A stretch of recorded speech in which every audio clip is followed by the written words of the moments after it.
Well, we have live from Rajya Sabha. Let's have a look on it.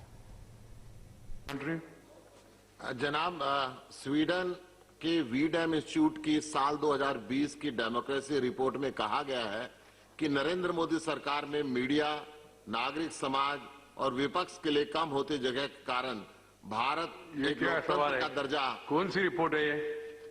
Sweden के वीडैम। Sweden का यहाँ क्या संबंध है? हमको क्या संबंध है ये? Quoting some report from somewhere, please. These are all political.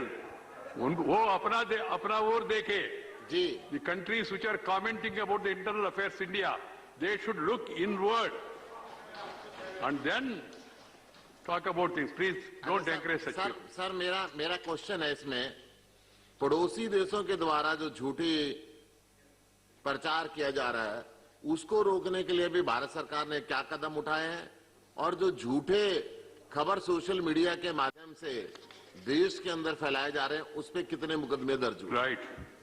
मैं ऐसा बताना चाहूंगा सर, अभी हम लोगों ने ट्विटर को बाकायदे फ्लैग किया है। हमारे विभाग के लोग बातचीत में थे, इसलिए मैं सदन में ही बोल रहा था, इसलिए बाहर नहीं बोल रहा था। मैं आज एक सवाल कहना चाहता हूं सर, आपने बहुत अच्छा टिप्पणी की सर। ऐसा क्या है सर कि मुंबई वॉशिंगटन के कैपिटल हिल पर जब रैंसैकिंग होती है, पुलिस को कार्रवाई करना पड़ता है, तो कुछ ये माइक्रो ब्लॉगिंग कंपनियां उसके साथ खड़ी हो जाती हैं, और जब यहां पर लाल किले पर हमला होता है जो भारत की गरिमा का प्रतीक है, तो उसके विरोध में खड़ी हो जाती है। ये डबल स्टैंडर्ड नहीं चलेगा, ये सारी कंपनियां जान लें। हम भारत के संविधान में फ्रीडम ऑफ स्पीच है, लेकिन 19(2) में यह भी लिखा हुआ है, it is subject to reasonable restriction because of sovereignty integrity of India.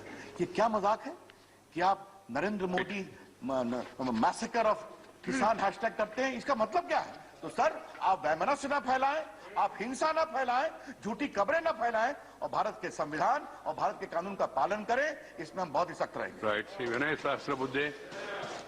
Sahasrabuddhe.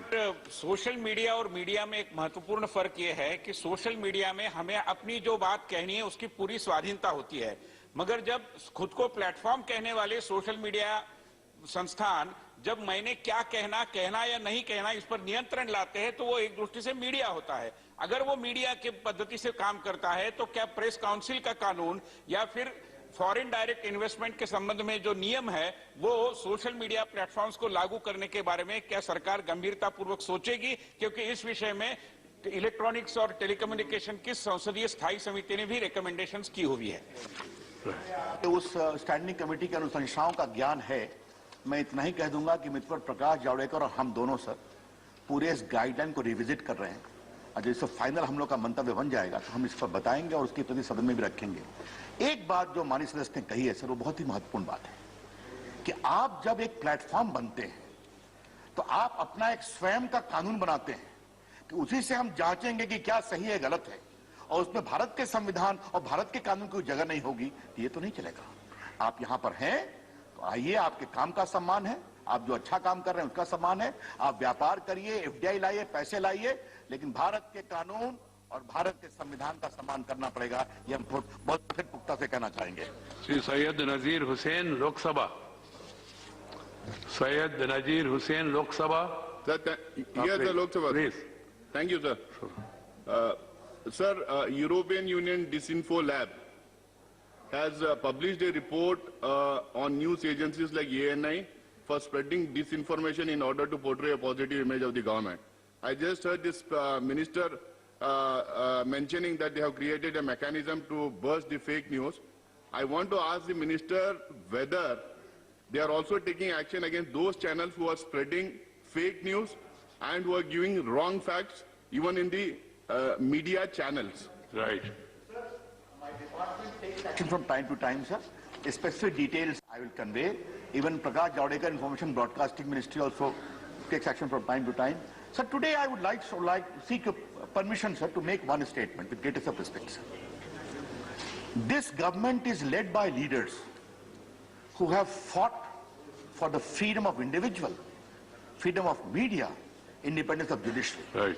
Particularly during the emergency days. It includes the Prime Minister, includes you, it includes Rajnath ji, right. It includes Prakash Javadekar, right. includes me also. Right. Our commitment for freedom of media rights of individuals and independence of judiciary is complete and total. But we are equally concerned about safety, security, sovereignty of India. Right. Sri N.R. Irango.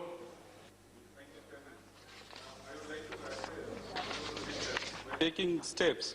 What are the steps taken to protect the privacy of individuals in this area? Good.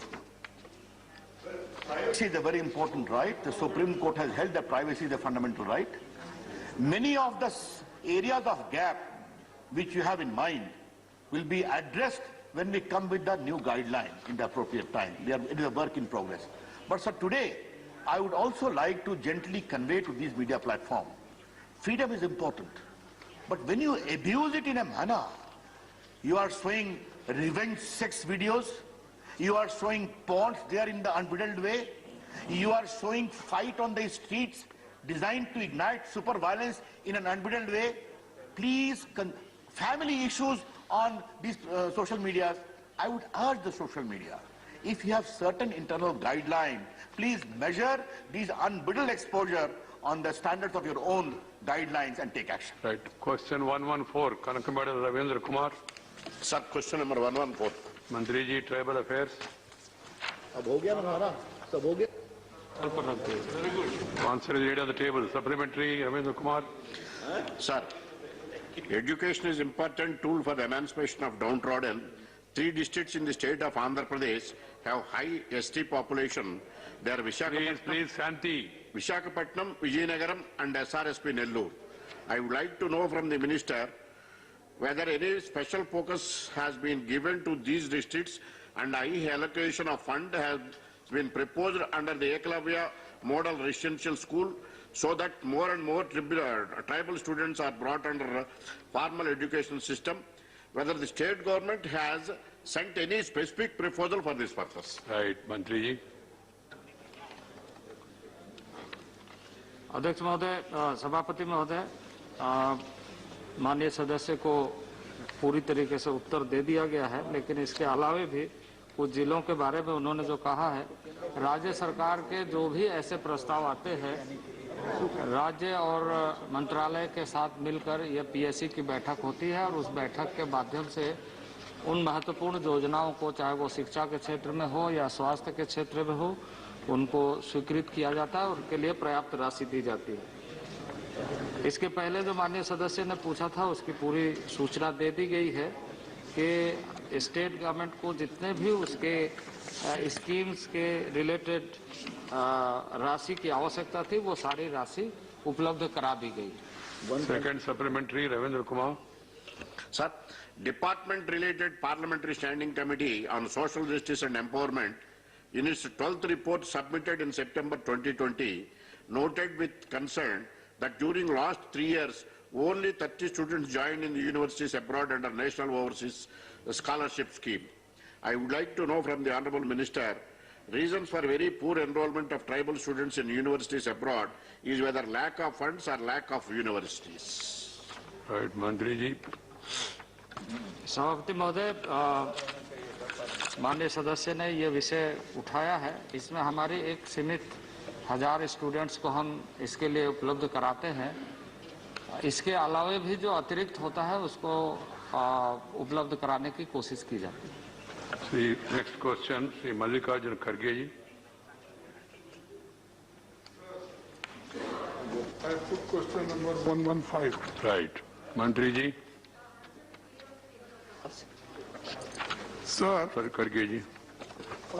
मैंने एक question पूछा था, whether it is a fact that over the last 5 years, crimes against the women have been consistently rising in the country, including Uttar Pradesh, including the horrific Hathras case.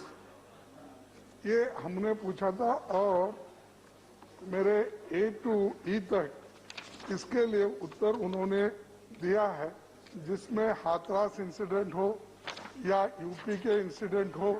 Question, time हो रहे। आप सवाल पूछिए, because you are ministering the answer. Time होगा, इसलिए otherwise मुझे कोई आपत्ति नहीं। नहीं, उसीलिए जिस जो क्वेश्चन मैंने पूछा था उसका उत्तर तो इसमें नहीं। Right. So now time is over. Question का उत्तर ही नहीं है. Time over. और sir every 16 What minute can I do? Women के ऊपर रेप होता है. 10:30. No, it's not going on record. Mallikarjun Kharge ji, you are a very senior. Now question hour is over. Get what? Another opportunity as an get. Please. Statement by Minister, Defense Minister, please सुनिए ना. Hello, आप लोग please सुनिए. Please, no. Half an hour or whatever it is, what can I do? Question hour is question hour. Question is question. You have to send a note to me if at all you want a discussion extra. Please.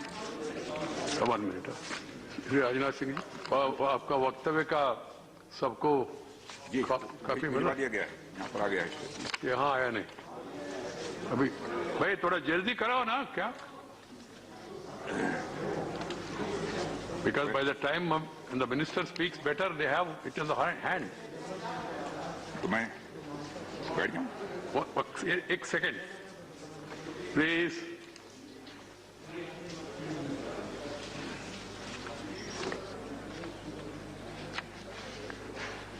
ये बहुत महत्वपूर्ण मामला है, sensitive मामला है, इसलिए कृपया आपको. ओके मंत्री जी.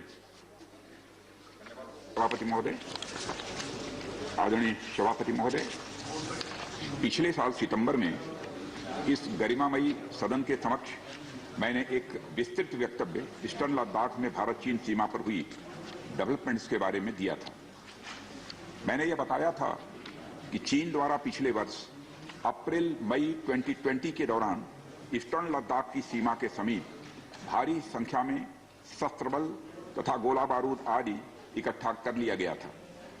चीन द्वारा एलएसी के आसपास कई बार ट्रांसग्रेशन का भी प्रयास किया गया था. हमारी सशस्त्र सेनाओं ने उन सभी प्रयासों के दृष्टिगत उपयुक्त जवाबी कार्रवाई की थी. राष्ट्र के साथ इस सदन ने भी उन वीर भारतीय सैनिकों को श्रद्धांजलि दी थी जिन्होंने भारत की सीमा की रक्षा करते हुए अपना बलिदान दिया था. आज मैं इस सदन को कुछ और महत्वपूर्ण डेवलपमेंट्स के बारे में बताना चाहता हूं. सभापति महोदय, पिछले वर्ष सितंबर से दोनों पक्षों ने एक दूसरे के साथ मिलिट्री और डिप्लोमेटिक चैनल्स द्वारा संवाद स्थापित कर रखा है. हमारा यह लक्ष्य है कि एलएसी पर डिसएंगेजमेंट तथा यथास्थिति हो जाए ताकि पीस एंड ट्रैंक्विलिटी पुनः स्थापित हो सके. मैं संक्षेप में वहां की ग्राउंड सिचुएशन के बारे में सदन को दोबारा अवगत कराना चाहता हूं. सदन को ज्ञात है कि चीन ने अनधिकृत तरीके से लद्दाख केंद्र शासित प्रदेश के लगभग 38,000 वर्ग किलोमीटर पर 1962 के संघर्ष के समय से कब्जा बना लिया है. इसके अतिरिक्त पाकिस्तान ने अनधिकृत तरीके से पाक ऑक्युपाइड कश्मीर में भारत की लगभग 5,180 वर्ग किलोमीटर भूमि तथा कथित चीनो पाकिस्तान बाउंड्री एग्रीमेंट 1963 के तहत चीन को दे दिया है. इस प्रकार चीन का 43,000 वर्ग किलोमीटर से ज्यादा भारतीय भूमि पर अनधिकृत कब्जा है. चीन पूर्वी क्षेत्रों में भी अरुणाचल प्रदेश की सीमा पर करीब 90,000 वर्ग किलोमीटर भूमि को अपना बताता है. भारत ने इन अनजस्टिफाइड क्लेम्स तथा अनधिकृत कब्जे को कभी भी स्वीकार नहीं किया है. सभापति महोदय, मैं सदन को यह भी बताना चाहता हूं कि भारत ने चीन को हमेशा यह कहा है कि बाइलेटरल रिलेशन दोनों पक्षों के प्रयास से ही विकसित हो सकते हैं. साथ साथ ही सीमा के प्रश्न को भी बातचीत के जरिए ही हल किया जा सकता है. परंतु एलएसी पर पीस एंड ट्रैंक्विलिटी में किसी प्रकार की प्रतिकूल स्थिति का हमारी बाइलेटरल टाइज पर बुरा असर पड़ता है. इससे चीन भी अच्छी तरह अवगत है. कई हाई लेवल ज्वाइंट स्टेटमेंट में भी यह जिक्र किया गया है कि एलएसी तथा सीमाओं पर पीस एंड ट्रैंक्विलिटी कायम रखना बाइलेटरल रिलेशन के लिए यह अत्यंत आवश्यक है. सभापति महोदय, पिछले वर्ष से चीन के द्वारा उठाए गए कदमों के कारण पीस एंड ट्रैंक्विलिटी पर प्रतिकूल असर पड़ा है। इसके फलस्वरूप चीन और भारत के संबंधों पर भी प्रभाव पड़ा है। उच्च स्तर पर चीन के साथ कई बार बातचीत के दौरान, जिसमें मेरे द्वारा चीनी रक्षा मंत्री के साथ पिछले सितंबर की बैठक और मेरे सहयोगी विदेश मंत्री श्री जयशंकर जी की चीनी विदेश मंत्री के साथ तथा हमारे एनएसए श्री अजीत जी डोभाल की अपने चीनी काउंटर पार्ट के साथ बातचीत शामिल है। हमने स्पष्ट कर दिया है सभापति महोदय कि यह अत्यंत आवश्यक है कि एलएसी के सभी फ्रिक्शन पॉइंट पर डिसएंगेजमेंट किया जाए ताकि पीस एंड ट्रैंक्विलिटी पुनः स्थापित हो सके। सभापति महोदय, पिछले वर्ष मैंने इस सदन को अवगत कराया था कि एलएसी के आसपास ईस्टर्न लद्दाख में कई फ्रिक्शन एरियाज बन गए हैं। चीन ने बड़ी संख्या में सेना एवं गोला बारूद आदि भी एलएसी के आसपास तथा उसके पीछे अपने क्षेत्रों में इकट्ठा कर लिया है। हमारे सशस्त्र सेनाओं द्वारा भी भारत की सुरक्षा की दृष्टि से एडिक्वेट तथा इफेक्टिव काउंटर डिप्लॉयमेंट भी किए गए हैं। मुझे यह बताते हुए सभापति महोदय गर्व महसूस हो रहा है कि भारतीय सेनाओं ने इन सभी चुनौतियों का डटकर सामना किया है सभापति महोदय, तथा अपने शौर्य एवं बहादुरी का परिचय पेंगांग त्सो के साउथ एवं नॉर्थ बैंक पर दिया है। सामरिक दृष्टि से महत्वपूर्ण कई क्षेत्रों को चिन्हित कर हमारी सेनाएं कई पहाड़ियों के ऊपर तथा हमारे दृष्टिकोण से उपयुक्त अन्य क्षेत्रों पर भी मौजूद हैं। भारतीय सेनाएं अत्यंत बहादुरी से लद्दाख की ऊंची दुर्गम पहाड़ियों तथा कई मीटर बर्फ के बीच में भी सीमाओं की रक्षा करते हुए अडिग हैं और इसी कारण हमारा एज बना हुआ है। सभापति महोदय, हमारी सेनाओं ने इस बार भी यह साबित करके दिखाया है कि भारत की संप्रभुता एवं अखंडता की रक्षा करने में वे सदैव हर चुनौती से लड़ने के लिए तत्पर हैं और अनवरत कर रहे हैं। सभापति महोदय, पिछले वर्ष से मिलिट्री एंड डिप्लोमेटिक लेवल पर चीन के साथ हमारा संबंध बना रहा है। इस बातचीत में हमने चीन को यह बताया है कि 3 सिद्धांतों के आधार पर हम इस समस्या का समाधान चाहते हैं। फर्स्ट, दोनों पक्षों द्वारा एलएसी को माना जाए और उसका आदर किया जाए।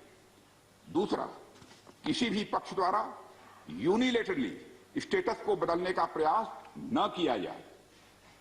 तीसरा, सभी समझौतों का दोनों पक्षों द्वारा पूर्ण रूप से पालन किया जाए।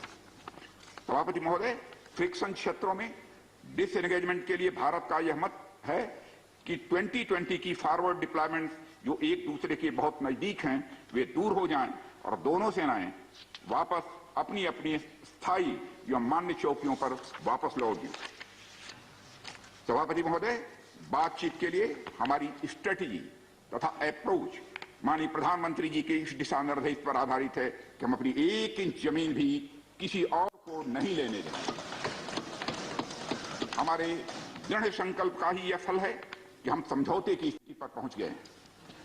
इन दिशा निर्देशों के दृष्टिगत सितंबर 2020 से लगातार मिलिट्री एंड डिप्लोमेटिक लेवल पर दोनों पक्षों में कई बार बातचीत हुई है कि इस डिसएंगेजमेंट का म्यूचुअली एक्सेप्टेबल तरीका निकाला जाए। अभी तक सीनियर कमांडर्स के स्तर पर 9 राउंड्स की बातचीत हो चुकी है। राजनयिक स्तर पर भी WMCC यानी working mechanism for consultation and coordination of India China border affair के तहत भी बैठकें होती रही हैं। सभापति महोदय, मुझे सदन को यह बताते हुए खुशी हो रही है कि हमारे इस अप्रोच तथा सस्टेन्ड टॉक्स के फलस्वरूप चीन के साथ पैंगोंग लेक के नॉर्थ एवं साउथ बैंक पर डिसएंगेजमेंट का समझौता हो गया है। और इस बात पर भी सभापति महोदय इस बात पर भी सहमत हो गई है कि पैंगोंग लेक से पूर्व पैंगोंग लेक से पूर्ण डिसएंगेजमेंट के 48 आवर्स के अंदर सीनियर कमांडर स्तर की बातचीत हो तथा बाकी बचे हुए मुद्दों पर भी हल निकाला जाए। सभापति महोदय, पैंगोंग लेक एरिया में चीन के साथ डिसएंगेजमेंट का जो समझौता हुआ है उसके अनुसार दोनों पक्ष फॉरवर्ड डिप्लॉयमेंट को phased, coordinated and verified manner में हटाएंगे। चीन अपनी सेना की टुकड़ियों को नॉर्थ बैंक में फिंगर 8 के पूरब की दिशा की तरफ रखेगा और इसी तरह भारत भी अपनी सेना की टुकड़ियों को फिंगर 3 के पास अपने permanent base Dhan Singh Thapa post पर रखेगा। इसी तरह की कार्रवाई साउथ बैंक एरिया में भी दोनों पक्षों द्वारा की जाएगी। ये कदम आपसी समझौते के तहत बढ़ाए जाएंगे तथा जो भी निर्माण आदि दोनों पक्षों द्वारा अप्रैल 2020 से नॉर्थ एंड साउथ बैंक पर किया गया है उन्हें हटा दिया जाएगा और पुरानी स्थिति कायम कर दी जाएगी। सभापति महोदय, यह भी तय हुआ है कि दोनों पक्ष नॉर्थ बैंक पर अपनी सेना की गतिविधियां जिसमें परंपरागत स्थानों की पेट्रोलिंग भी सम्मिलित है वो अस्थायी रूप से स्थगित रखेंगे। पेट्रोलिंग तभी शुरू की जाएगी जब सेना एवं राजनयिक स्तर पर यानी डिप्लोमेटिक लेवल पर आगे बातचीत करके समझौता बनेगा। इस समझौते पर कार्रवाई कल से नॉर्थ एंड साउथ बैंक पर प्रारंभ हो गई है। यह उम्मीद है इसके द्वारा पिछले साल के गतिरोध से पहले जैसी स्थिति बहाल हो जाएगी। सभापति महोदय, मैं इस सदन को आश्वस्त करना चाहता हूं कि इस बातचीत में हमने कुछ भी खोया नहीं है। सभापति महोदय, सदन को यह भी जानकारी देना चाहता हूं अभी भी एलएसी पर डिप्लॉयमेंट तथा पेट्रोलिंग के बारे में कुछ आउटस्टैंडिंग इश्यूज बचे हुए हैं। इन पर हमारा ध्यान आगे की बातचीत में रहेगा। दोनों पक्ष इस बात पर सहमत हैं कि बाइलेटरल एग्रीमेंट्स तथा प्रोटोकॉल के तहत पूर्ण डिसएंगेजमेंट जल्द से जल्द कर लिया जाए। अब तक की बातचीत के बाद चीन भी देश की संप्रभुता की रक्षा के हमारे संकल्प से पूरी तरह और अच्छी तरह अवगत है। हमारी यह भी अपेक्षा है कि चीन द्वारा हमारे साथ मिलकर बचे हुए मुद्दों को हल करने का पूरी गंभीरता के साथ प्रयास किया जाएगा।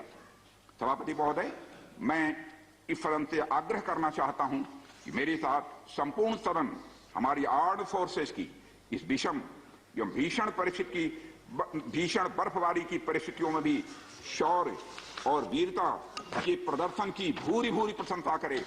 और सभापति महोदय, मैं ये कहना चाहता हूं कि जिन शहीदों के शौर्य और पराक्रम की नींव पर यह डिसएंगेजमेंट आधारित है उन्हें देश सदैव याद रखेगा।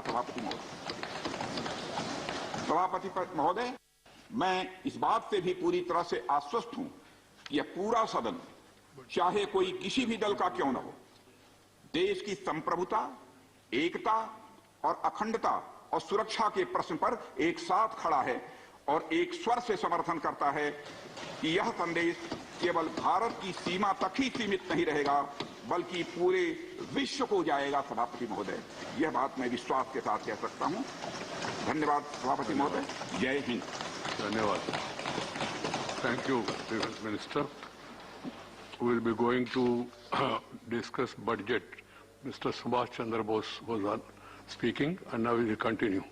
And it has been decided today in the BAC meeting that no, please, there is an issue of national unity and integrity and security and safety of the country that does not have any this thing. So please. No. ठीक है, thank you. Please. Right now, that is your thing.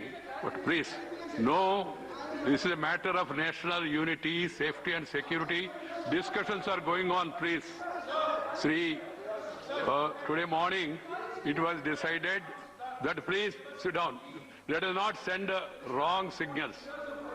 The entire House should be seen speaking in one voice. And then, please. Right.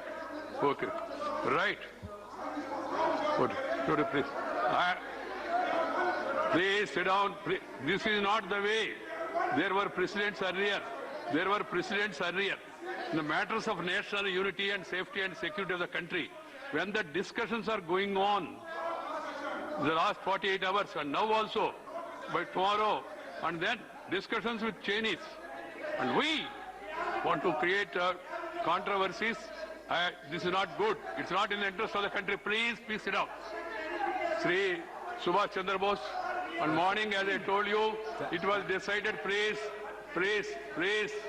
It was decided that we will be continuing the budget discussion, and then we will continue it today up to 3 o'clock also, and then it will continue tomorrow, and it will be concluded and replied tomorrow. Sri Subhash Chandra Bose. Please, please, कृपया देश के हित में आप लोग बैठ जाइए, please. Thank you, sir. Nothing shall go on record other than what is permitted. Sir. Please. Yeah, sir. Right. This sort of scenes will not be appreciated by the people. Please. I told you. This is here. Yeah. Yes. Right. That whatever needs to be shared with the country and the House, the minister, after discussion, has made a statement. Now the suggestion is again to have a in-camera meeting. We'll get it examined. Please sit down. Please. I will keep that in mind. This suggestion that has come now also, I will keep it in mind. The minister is in touch with me. He met me also in between. He explained to me the situation there, and then it was decided we will wait for some time. I have conveyed it to certain leaders also. Then today, the minister wanted to take the House into confidence. He has made a statement. Let us not create controversies and unnecessarily send wrong signal to the country. I shall keep this in mind about people who want to meet the minister in camera. I shall keep it in mind. Right, please. So, Subhash Chandra Bose. Sir, thank you, sir. Subhash Chandra. No, please. Sir. Please. He knows, he understands. He understands, others need not. Please. Mahatma Gandhi జాతీయ ఉపాధి హామీ సుభాష్ చంద్రబోస్ మహాత్మా గాంధీ జాతీయ ఉపాధి హామీ పథకం కింద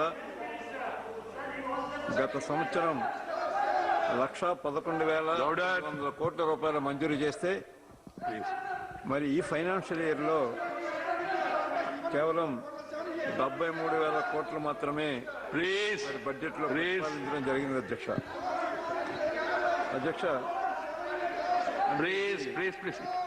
గత సంవత్సరం కంటే 34.5% మరి క్షీణించింది అధ్యక్ష. డిఫిసిట్ ఉంది అధ్యక్ష.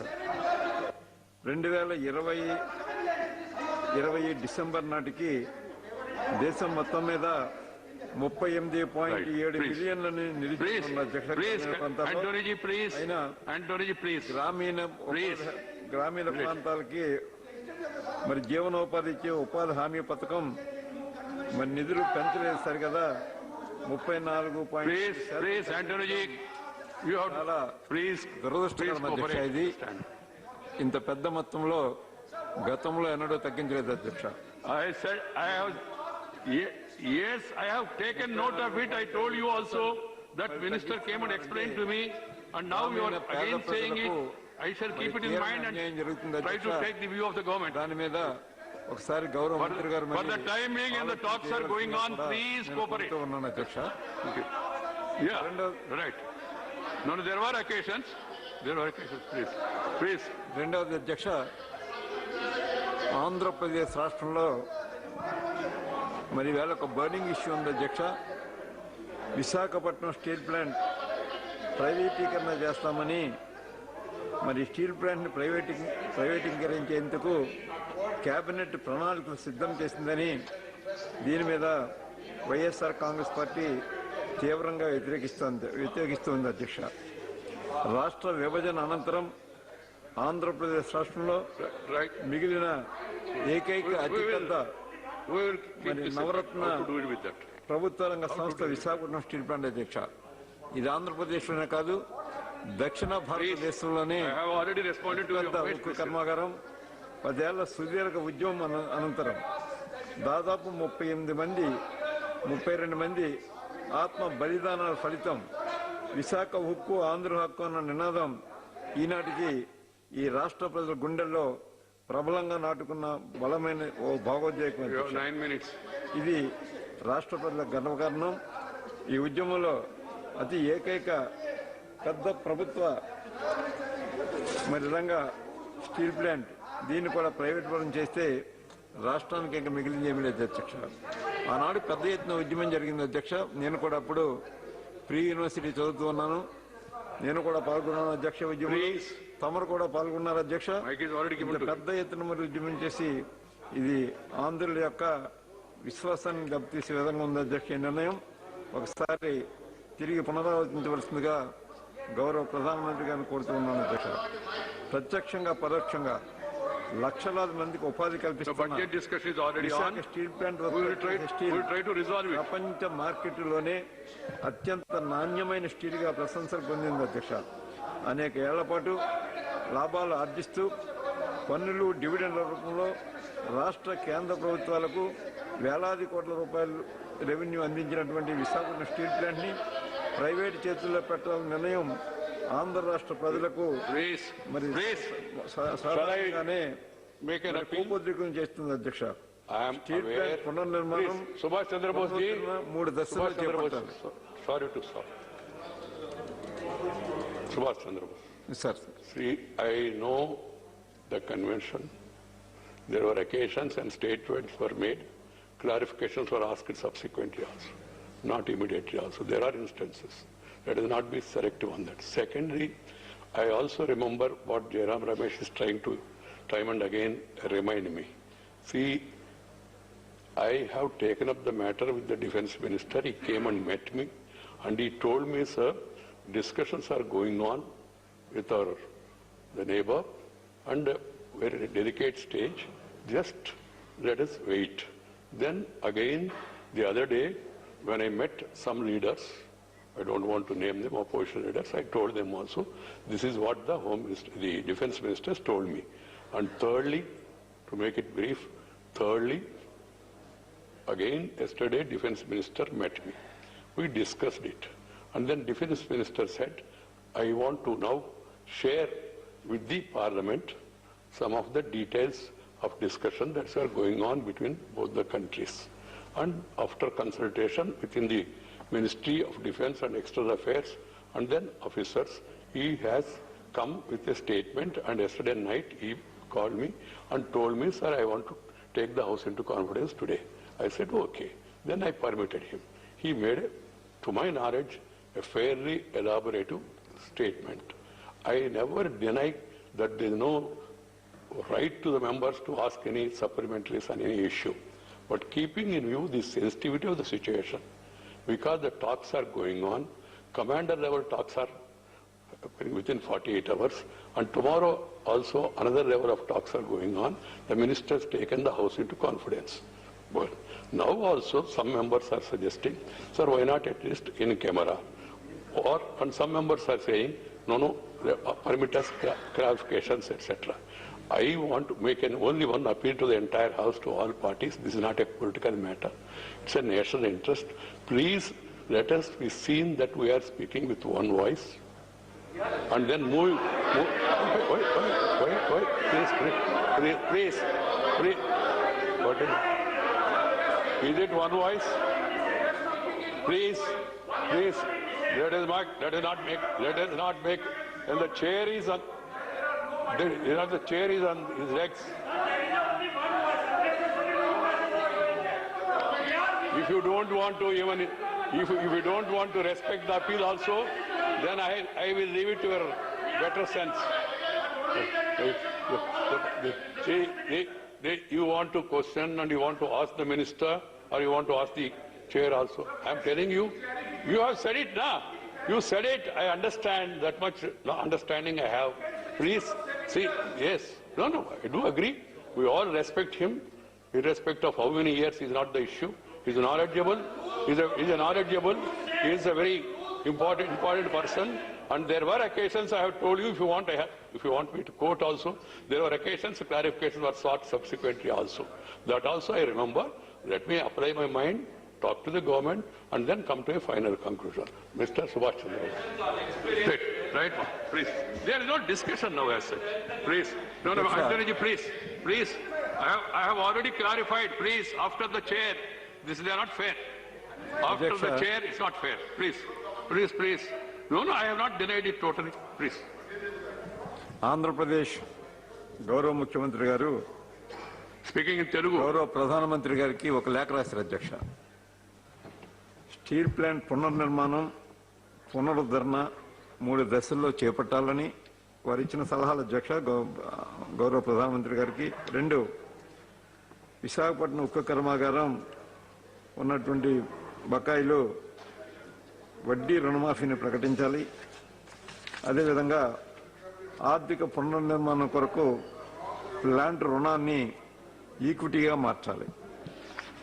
4, స్టీల్ ప్లాంట్కు క్యాప్టివ్ ఐరన్ ఓర్ని మైన్ కేటాయించాలి.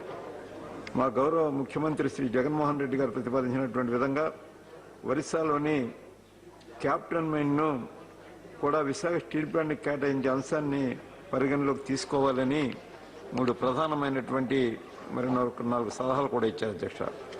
దయచేసి మరి పోరాటాల ఫలితంగా సాధించినటువంటి విశాఖ ఉక్కు కర్మాగారాన్ని మరి ఎవరో పెట్టకుండా మరి దీని మీద దాదాపుగా ప్రత్యక్షంగా 20,000 మంది ఉద్యోగులు, పరోక్షంగా మరో 40,000 వారి పిల్లలతో కలిసి దాదాపుగా మరి 1,00,000 మంది ఆధారపడి జీవిస్తున్నారు అధ్యక్ష విశాఖ ఉక్కు కర్మాగారం మీద. ఈ ఉక్కు కర్మాగారాన్ని దయచేసి దీన్ని మరి అమ్మకానికి పెట్టకుండా దీన్ని ప్రభుత్వం మరి నిర్వహణలోనే ఉంచేలాగా మరి ఆలోచన చేయమని గౌరవ ప్రధానమంత్రి గారిని వైఎస్ఆర్ కాంగ్రెస్ పార్టీ తరఫున నేను కోరుతూ ఉన్నాను అధ్యక్ష. అధ్యక్ష దాదాపు ప్రధాన వాటర్ ఎవడు ప్రైవేటీకరణకు మరి మా పార్టీ తీవ్రంగా వ్యతిరేకిస్తుంది అధ్యక్ష. జాతీయ ఆస్తుల ప్రైవేటీకరణ ఆర్థిక సమస్యలకు పరిష్కారం కాదు. కేంద్రం ప్రతిపాదించినట్టు 2,000 కోట్ల రూపాయలను మరి వాటి తదుపరి అభివృద్ధి కోసం ప్రధాన వాటర్ రేవుల్లో ఉన్నటువంటి రాష్ట్రాలకు ప్రత్యామ్నాయంగా మంజూరు చేయాలి అధ్యక్ష. అధ్యక్ష, ఈ మధ్య ఆంధ్రప్రదేశ్ రాష్ట్రంలో కొన్ని విచిత్రాలు జరుగుతున్నాయి అధ్యక్ష. అవే దేవాలయాలపై దాడులు అధ్యక్ష. ఆంధ్రప్రదేశ్లో దేవాలయాలపై దాడులపై పార్లమెంట్ ఉభయ సభల్లో మరి తెలుగుదేశం పార్టీ గౌరవ సభ్యులు లేవనెత్తడం హాస్యాస్పదం అధ్యక్ష. 5 ఏళ్లు తెలుగుదేశం పార్టీ హయాంలో ప్రభుత్వం యథేచ్ఛగా ఆలయాలను కూల్చివేసింది. తాజాగా రాష్ట్రంలో మత విద్వేషాలను రెచ్చగొట్టి రాజకీయ లబ్ధి పొందాలన్న కుచితమైన బుద్ధితో విగ్రహ ధ్వంసాలకు పాల్పడుతున్నది. తెలుగుదేశం పార్టీ కార్యకర్తలు సానుభూతులు లేనది ఇప్పటి వరకు పోలీసులు ఛేదించినటువంటి విగ్రహాల ధ్వంసం కేసులో వెల్లడైంది అధ్యక్ష. అయినప్పటికీ తెలుగుదేశం పార్టీ ఎంపీలు నిస్సిగ్గుగా దీనిపై నానా యాగి చేస్తూ ఉన్నారు. ఆంధ్రప్రదేశ్లో గడిచిన 6 ఏళ్ల కాలంలో దేవాలయాలపై జరిగిన దాడులకు సంబంధించి నమోదు చేసిన వివరాలు ఈ కింది విధంగా ఉన్నాయి అధ్యక్ష. 2020 సంవత్సరంలో 220, 2019 సంవత్సరంలో 3,505 దాడులు, 2018లో 267, 2017లో 318, 2019లో 332, 2016లో ఒకసారి చూసుకున్నట్లయితే 332, 2015లో 290. ఈ విధముగా దేవాలయాలపై దాడులు జరిగిన అధ్యక్ష. 2016లో 2017లో వరుసగా మరి 332, 318 దాడులు జరిగాయి. వైఎస్ఆర్ ప్రభుత్వం అధికారంలోకి వచ్చిన తర్వాత ఈ సంవత్సరంలోని ఈ సంఖ్య అత్యల్పంగా 228కి తగ్గింది. దేవాలయాలపై జరిగిన దాడులను మేము తీవ్రంగా ఖండిస్తున్నాం అధ్యక్ష. ఈ ఘటనలను నిగ్గు తేల్చడానికి రాష్ట్ర ప్రభుత్వం స్పెషల్ ఇన్వెస్టిగేషన్ టీం ఏర్పాటు చేసింది. ఇన్వెస్టిగేషన్ ప్రారంభమైంది. కొన్ని కేసుల్లో నిందితులను కూడా అరెస్ట్ చేయడం జరిగింది అధ్యక్ష. ఈ అంశంపై దీర్ఘకాలిక పరిష్కార దృక్పథంతో మరి గౌరవ ముఖ్యమంత్రి శ్రీ జగన్మోహన్ రెడ్డి గారి ఆదేశాల మేరకు రాష్ట్ర వ్యాప్తంగా మత విశ్వాసాల కమిటీలు ఏర్పడ్డాయి. గత ప్రభుత్వం ఎన్నడూ ఆలోచించిన దానికంటే ఇది మంచి కార్యక్రమం ఎక్కువగానే చేస్తూ ఉన్నారు. దేవాలయాలపై జరిగిన కొన్ని దాడుల్లో పాల్గొన్నట్లు సీసీటీవీ ఆధారాలు కూడా లభించాయి అధ్యక్ష. అలాగే మత మార్పిడి అంశం ఇది కూడా మరి ఈ మధ్య తీవ్రమైనటువంటి చర్చ జరుగుతుంది అధ్యక్ష. ఆంధ్రప్రదేశ్ రాష్ట్రంలో మరో మొత్తంపై విద్వేష వ్యాఖ్యలు చేసినందుకు ఇప్పటికే ప్రవీణ్ చక్రవర్తిని పోలీసులు అరెస్ట్ చేశారు అధ్యక్ష. గౌరవనీయులు మరి మాజీ ముఖ్యమంత్రి గారు చంద్రబాబు నాయుడు గారు సీఎం ఉన్న సమయంలో 2015, 2016,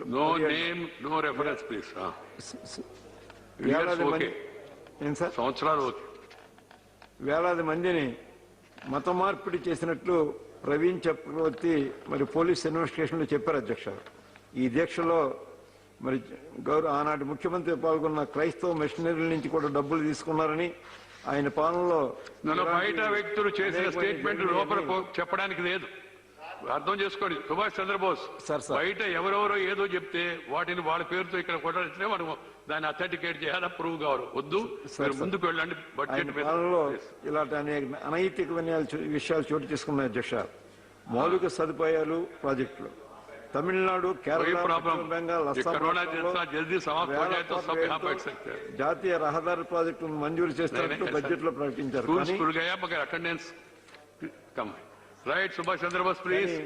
ఆంధ్రప్రదేశ్ సంబంధించి జాతీయ రహదారి ప్రాజెక్టులు ఒక్కటి కూడా మనకు ప్రకటించలేదు అధ్యక్ష. కొచ్చి, బెంగళూరు, చెన్నై మరియు నాగ్పూర్ కొరకు మెట్రో రైలు ప్రాజెక్టులు బడ్జెట్ లో పెద్ద ఎత్తున నిధులు కేటాయించారు. కానీ ఆంధ్రప్రదేశ్ ప్రజలు చిరకాలంగా ఆశిస్తున్నటువంటి విజయవాడ, విశాఖపట్నం మెట్రో రైలు ప్రాజెక్టు గురించి బడ్జెట్ లో ఎలాంటి ప్రస్తావన చేయకపోవడం మనం తీవ్రమైన నిరసన వ్యక్తం చేస్తున్నాం అధ్యక్ష. విశాఖపట్నం కేంద్రంగా దక్షిణ కోస్తా రైల్వే జోన్ ఏర్పాటులో అసాధారణమైనటువంటి జాప్యం జరుగుతుంది. వాల్టేజ్ డివిజన్ కొనసాగిస్తూనే రైల్వే జోన్ విశాఖలో ఏర్పాటు చేయాలని కోరుతూ